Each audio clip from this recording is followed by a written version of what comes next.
numa crise económica de curto prazo, que vai ter enormes repercussões na qualidade de vida, que está a ter no desemprego, se bem que ainda tenho, ninguém tem ilusões sobre que o desastre social gerado pelo desemprego é para daqui a 6 meses, não é de hoje.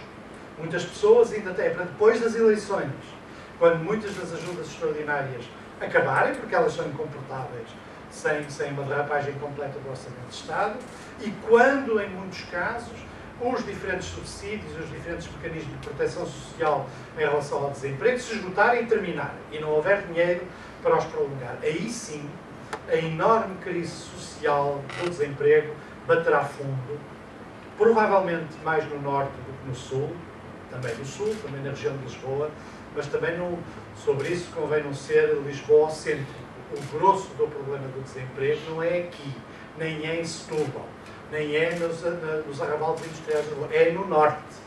No norte é que o desemprego já hoje afeta comunidades inteiras que tinham um determinado tipo de industrialização, de onde as mulheres tinham acedido recentemente ao mercado de trabalho, em alguns casos há mais tempo, na indústria têxtil, e que foram primeiro as mulheres, depois vão os pais, os filhos não encontram emprego, aí sim o efeito do desemprego vai ser muito preocupante. Portanto, em relação à economia, eu limito-me a constatar a existência de uma crise económica profunda, que tem componentes nacionais, tem componentes internacionais, e que evidentemente é uma condicionante essencial, mas é uma condicionante que se manifesta através de impasses e bloqueios políticos e não apenas pelos números da economia de per si. O segundo aspecto tem a ver com a sociedade. Nós estamos numa sociedade que se encontra... eu sei que isto é um vocábulo subjetivo, mas talvez uma sociedade que está cansada. A sociedade no sentido largo, cansada. Em que as pessoas conheceram os últimos 10 anos, se quiserem até mais do que isso, os últimos 15 anos, de promessas de que iriam sair do fundo do túnel. De que se sacrificassem um pouco, durante 2, 3 anos iriam ver a célebre luz ao fundo do túnel. E é evidente que hoje a generalidade das pessoas já percebeu que não há luz nenhuma ao fundo do túnel. Já percebeu que os sacrifícios que fez nestes anos, em grande parte, não resolveram um único problema estrutural da economia portuguesa e que ainda vão ter túnel durante muitos anos, se é que vão alguma vez na sua vida ter possibilidade de ver a sua saída.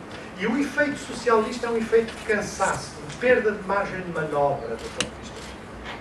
Não há outra maneira de fazer as pessoas aceitarem sacrifícios e austeridade que inevitavelmente vão ter de conhecer durante muitos anos, sem ser pelo convencimento, no sentido weberiano, se quiser. Não há outra maneira. Ou nós encontramos no sistema político um mecanismo eficaz de convencimento que funciona em termos individuais em relação a políticas e em relação a atitudes no plano político, ou então não há marketing, não há publicidade, não há propaganda que consiga fazer uma sociedade cansada, esgotada, cada vez mais pobre, cada vez com menos capacidade de liberdade individual, porque há uma enorme relação entre a pobreza e a liberdade individual, não só no sentido subjetivo do sentimento dessa liberdade, em grande parte pelo mecanismo de posse, em primeiro lugar posse de si próprio e posse de bens, mas também no sentido do desejo da liberdade.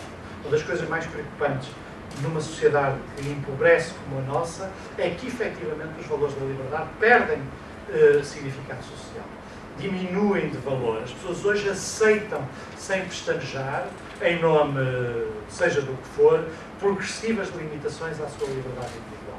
Seja em nome da segurança, seja em nome da eficácia dos serviços públicos, progressivamente aceitam uma vida cada vez mais controlada, uma vida cada vez em que a coação sobre a liberdade individual é cada vez maior.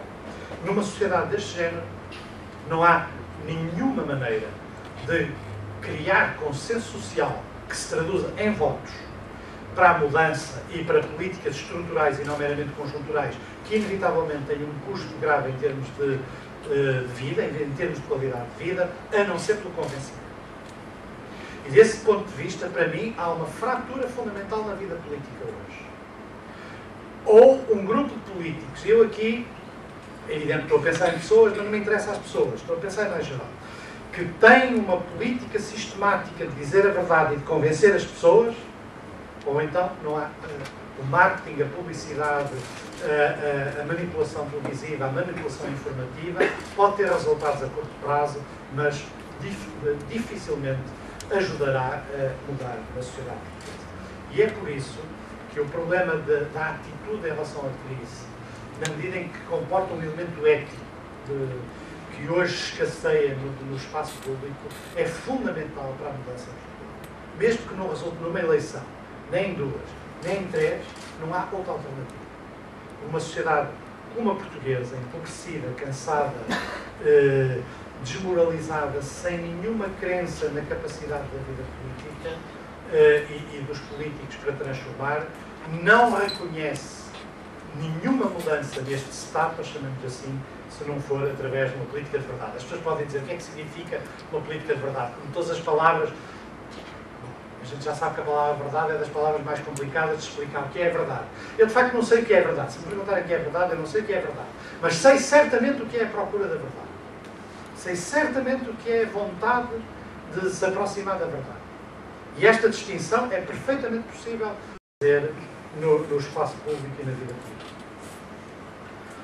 O terceiro aspecto, que aliás tem a ver com este, muito dificilmente a democracia se desceu tão baixo, todos os indicadores o revelam, na relação entre governantes e governados.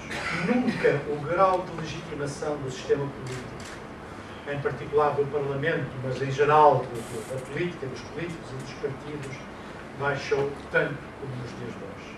Uma das razões porque explica a deslocação do voto que se presume nas sondagens para um voto de protesto e de zanga, que se manifesta em todas as coisas, no crescimento do Bloco de Esquerda, que é talvez o partido, também se desloca para o PC, mas o PC tem uma clientela e o Bloco de Esquerda tem outra clientela. Ambos têm clientelas distintas. O Bloco de Esquerda vai buscar um tipo de voto de protesto que é, num certo sentido, menos politizado do que é o do PCP, menos demarcado ideologicamente e mais urbano, mais juvenil, enquanto que o PC tem zonas de clientela muito estabelecidas, muito rigorosas nos sindicatos, em certos setores, eles próprios já um pouco envelhecidos, da população portuguesa, com que o partido tem uma relação social profunda há muito tempo e, de facto, representa na vida pública. E o crescimento do radicalismo na sociedade é, de facto, uma das traduções desta diferença. Eu costumo dizer, e de novo, penso que isto é, costumo dizer, em bom rigor, desde o 25 de Abril, que eu não tinha visto tantos cartazes comunistas no sentido do termo da cidade. O cartaz diz a energia de todos.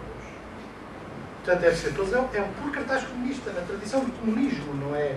Não estou aqui a referir-me a um cartaz que, de facto, retoma uma ideia proudhoniana, se quiser, uma ideia que está na gênese do comunismo, é que a propriedade é um roubo, é uma apropriação indevida e, portanto, nunca, tão naturalmente, o próprio PCP nunca faz isto, porque o PCP distingue claramente aquilo que é instrumental na propaganda política e aquilo que é do domínio dos objetivos finais, ou seja, para utilizar uma clássica linguagem marxista entre o programa mínimo e o programa máximo, mas a própria ideia de justiça na economia,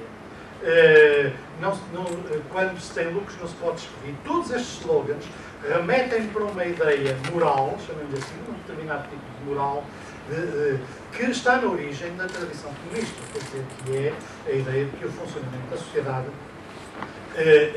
é, de alguma maneira, violento para as pessoas, injusto, quando a propriedade introduz um elemento de diferenciação.